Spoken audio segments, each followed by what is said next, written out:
What are your thoughts on Digi4? G4 has a unique value proposition because it's very similar to AWS, Amazon Web Services, and Azure in that they act as clearinghouses for people who want web services. Digi4 does the same thing, only it does it for people who want quality services through the cloud. Digi4's flagship product, Digi Dashboard, is the industry's first ever SaaS product for universal reporting. What did you think about the podcast? And did you come up with the idea to start a podcast a long time ago? I've often thought about putting together a podcast. I consume many podcasts, I listen to many, and I like the format because it enables you to bring people together with different perspectives. I like having dialogues, and I like learning things from different people. This particular podcast will be me asking questions and not me telling things to people. It's going to be me learning from other people, and hopefully the audience will learn as well. What impact do you want to have throughout the podcast series, All Things Quality? Well, the impact that we're trying to have is to create that dialogue, right? There are new and disruptive technologies that come out all the time. I wanted to explore those technologies, and I want to understand what the quality issues are with those concepts. We see it all the time. When I was working at Accenture, we saw quality problems for any different type of technology that we had to address, and we had to develop methods and processes for addressing that quality. Let's have a conversation, right? Let's find out how we can eliminate quality problems. This morning, I happened to see that United Airlines, the American airline company, had an outage. And the reason they had an outage is because they proliferated a software change across their network, and it was not tested properly, and it slowed things down.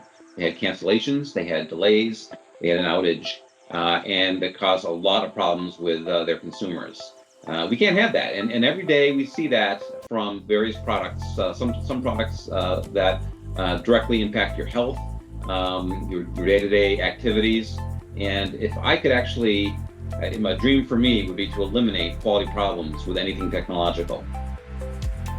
How did you come up with the name All Things Quality? I hope I don't get sued by National Public Radio, the United States public broadcasting company, because it's one of my favorite stations, and I listen to their podcasts all the time, one of which is something called All Things Considered. And I want to pay homage to that by calling this podcast All Things Quality. So quality related, but just a general exchange of ideas. Tell us something about what we can expect in the first episode. Sure. As I said before, we want to talk about lots of different topics that relate to quality, especially those of disruptive technologies. And the first one is top of mind for a lot of people, and that's artificial intelligence, especially generative artificial intelligence. We're going to be talking to Conroy Allen, the director of development for Air Canada, specifically for the digital applications. And we'll talk about how they are using artificial intelligence to do development for their website, aircanada.com, as well as their application, the one you put on your smartphone, and you can follow your flights and your baggage and all that sort of stuff. How do they use AI? What are the pitfalls of using AI? Can AI be used for malfeasance? And in such cases, how does the government, the Canadian Parliament, the US Congress, how do you regulate AI to ensure that it doesn't have nefarious outcomes? So I'm looking forward to talking to Conroy. He's got a lot of really good ideas about the artificial intelligence space. Stay tuned for the first episode with Conroy Allen. All Things Quality. Tune in, share your thoughts, and enjoy.